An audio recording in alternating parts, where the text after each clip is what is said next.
সুপ্রিয় চাষি ভাই, পান বরজের দেখেন কিছু ডুগা ওনারা ছিঁড়ে ফেলতেছে, কিছু আবার যদি দেখাই, এই যে দেখেন যত্ন সহকারে উনি বেঁধে দিচ্ছেন।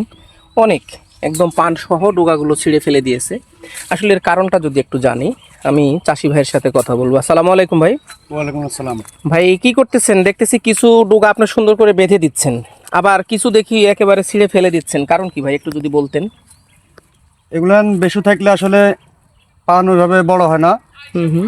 এই জন্য কিছু ভেঙে ফেলতে হয়। আচ্ছা আচ্ছা আচ্ছা। আর কিছু যেগুলো ভালো হুম, তাকে যত্ন করে তাকে বেঁধে যত্ন করে দিচ্ছেন। বেঁধে দিচ্ছে আর কি। আচ্ছা আচ্ছা, তার মানে অকেজো শাখাগুলো আপনি ফেলে দিচ্ছেন বেঁধে দিচ্ছে, হ্যাঁ। এবং যেগুলো আপনার প্রয়োজন ঠিক সেইগুলোই আপনি বেঁধে দিচ্ছেন। জি। তো এই যে এইটাতে দেখলাম অনেক বড় বড় পান, এই যে এইটা মানে মাথাটা খাটো, এর জন্য এটা যে পান বড় হয়েই গেছে। এটাও মানে আপনি এক কথায় আপনাকে বাছাই করে হাত বাছাইয়ের মাধ্যমে আপনি এটা ফেলে দিচ্ছেন এবং রেখে দিচ্ছেন, তাই না? জি। আচ্ছা ভাই, ধন্যবাদ আপনাকে।